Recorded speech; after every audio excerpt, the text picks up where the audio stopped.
Wright, and I am your co-host today on the Living Conversation with, And I'm Adam Dietz. and Welcome. thank you guys for tuning in. And before we got started today, we were talking about um, why are we here? Why are we doing this uh, recording and conversation, the living conversation? So, would you talk a little bit about that, Adam?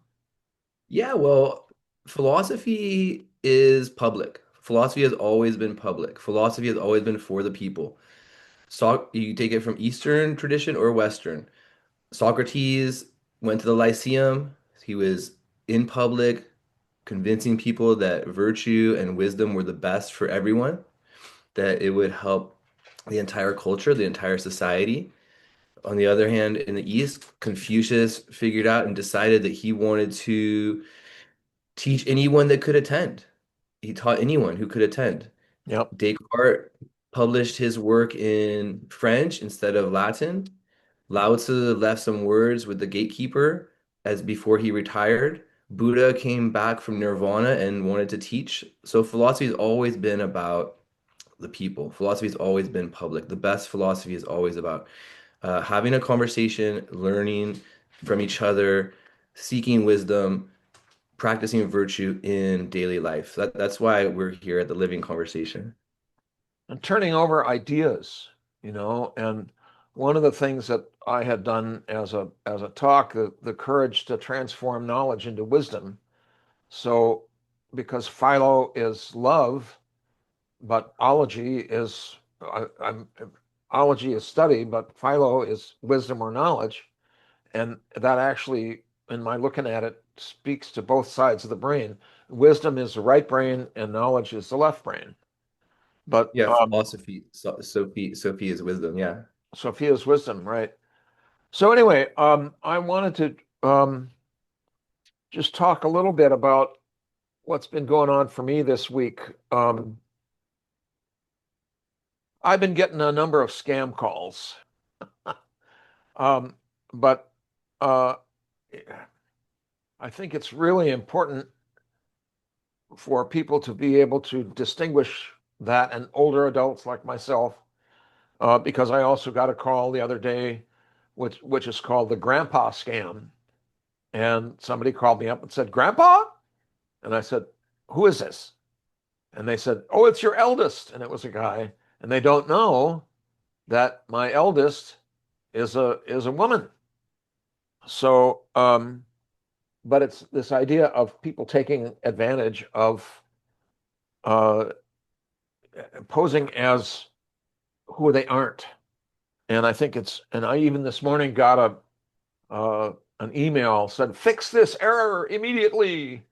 So it's trying to hustle you into um, uh, acting without thinking things through. And that's one of the things that I think is really important to go into with regard to critical thinking. And I just wanted to share my screen here quickly with my um, uh, spotting manipulative techniques in argument. And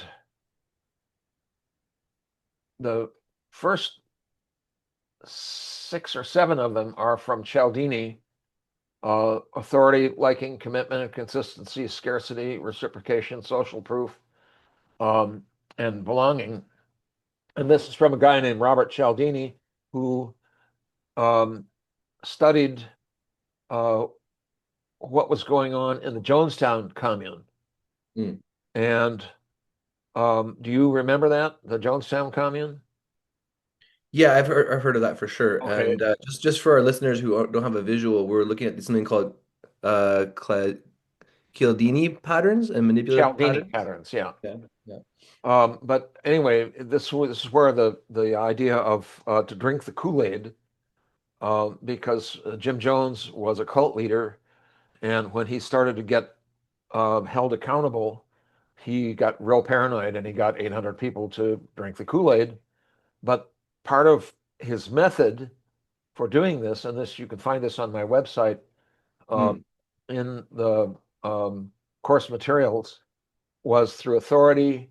Um, uh, People will tend to not critically think around authority. Well, I'm a police officer, or I'm a professor, or um, some other part of authority. Liking is, well, like if you like somebody, you tend to be more amenable to them. Commitment and consistency. Um, there's this very quickly a story about when somebody comes to your house with a Save the Whales stamp to put in the upper corner of your window. And you say, okay. And then they come by a week later and they say, oh, you got a whale stamp in your window. Can we put a placard on your front window? And then they come back a week later. Oh, we can put a lawn sign up, right? Um, so it's known also as the camel's nose under the tent. There's the idea of scarcity. So call before midnight tonight. Reciprocation is about, do you remember the Hare Krishnas from the 60s? yeah, They would yeah. hand out flowers, Mhm. Uh, Social proof is, well, everyone else is doing it. And then belonging is, if you want to belong, you have to accept this idea.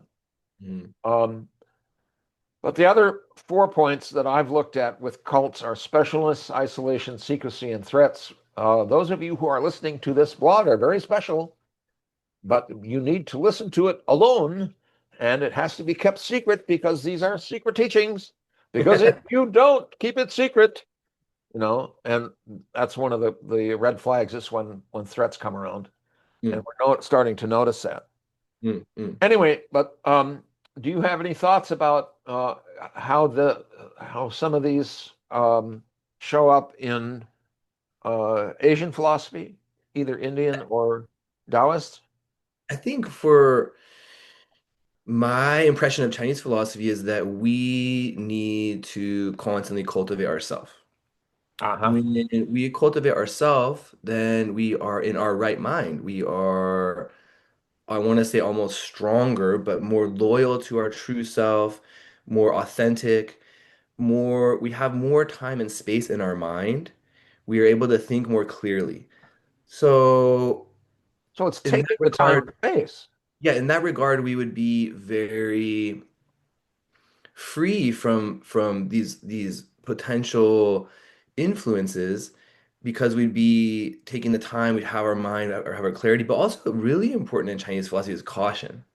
If Oh, right. in Western culture, Western philosophy, we're always seeking the next new thing. We're Yeah. always exploring, innovating. Traditional You have to Chinese do it culture, now. Yeah. yeah, traditional Chinese culture is you're cautious, you protect yourself. So you don't go into these dangerous areas. You just stay peaceful. You just maintain your house, maintain yourself, maintain your home, keep harmony.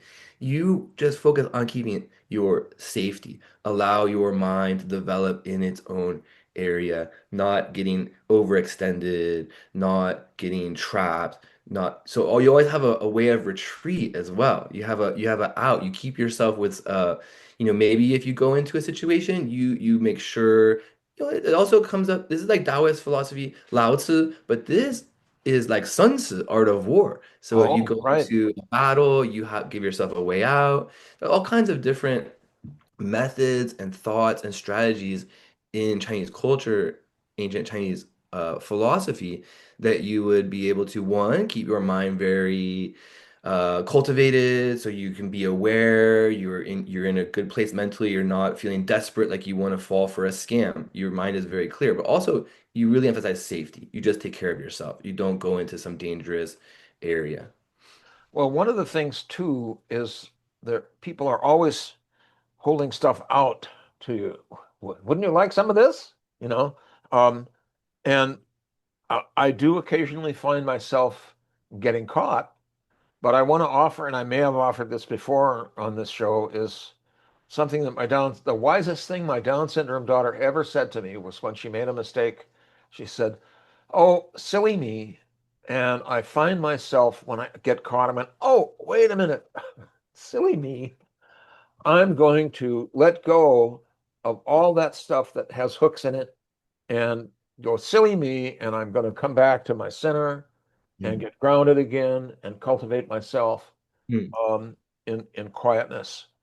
Um, Yeah, that's and I great. And we also, it is a living conversation. We want to know what the listeners, how they do this absolutely. type of thing. How do you center yourself? How do you avoid trouble? How do you cultivate yourself? Mhm. When do you find like your mind is very free and easy and wise? And how do you maintain that? How do you avoid trouble? That brings up something, and we've only got a few minutes left in this section, but I've heard you speak about the free and easy wanderer. Can you speak a little bit about that? What is that? Yeah, Chuang Tzu, the first chapter is the Dr. Wu, our mentor. He called it, he said a better translation is the Rome of spiritual freedom. In the Ah, most common version that we have, it's called the free and easy wander. But this is when you cultivate your mind to the highest level, then you understand your own true self, your own true nature. Then you can free and easy roam amongst the true self and true nature of all things. We've talked about before on this show that for Confucius, we all are made of heaven that manifests in human beings in our humanity, but all things are made of heaven. This also correlates with what we talked about before with Carl Sagan, that all things can trace their molecules back to the Big Bang. So this is in science. We are all made of heaven. So in Chuang when you have your mind at this highest level, when you see this highest level, then you can free and easy roam in this spiritual level. You can free and easy roam in the heavenly nature of all things. You can freely and easily roam the wander of spiritual freedom, the roam of spiritual freedom. You can go everywhere and you are at home in the land of true nature, true self. So you can understand every single thing that you see in its heavenly nature, in its stardust nature, in its true self nature at its highest level. This is the Rome, this Rome of spiritual freedom. okay. And we're coming to the end of this section here, but I remember there was um, I think it was a koan or a Mm. public case um, Zen in koan, maybe. Buddhism. To study the Buddha way is to study the self. To study the self is to forget the self. To forget the self is to become with the 10,000 things. Mm. Is becoming one with the 10,000 things, meaning everything, Mm. continues endlessly and everything drops away. And so, in our next segment, I would like to talk a bit about forgetting the self, Mm. because Mm. I think that's when you forget the self and you go into the zone, like, as a soccer coach, about uh, cultivating your soccer players to go into the zone. Then they just play and they don't think about it. And I want to come back to this idea that there's a rock drummer named Vinnie Colaiuta who said, thought is the enemy of flow. Mm. So let's talk about that in the next segment. I'm Adam Dietz, and you can contact me at dietzadam@gmail.com, Dietz Adam@gmail.com, or if you prefer and you're active on Instagram, I'm at the dot way between on Instagram. I'm also on Substack, the way between on Substack. That's where almost everything will be filtered through on Substack. You can also search us up on YouTube, but I think those are the best avenues, those first three. So I really appreciate everyone chiming in. Please give us any information that you have about how you've been able to protect yourself, cultivate yourself, grow, flourish in these times. And I'm Anthony Wright, and my website is theonaut, theonaut.com.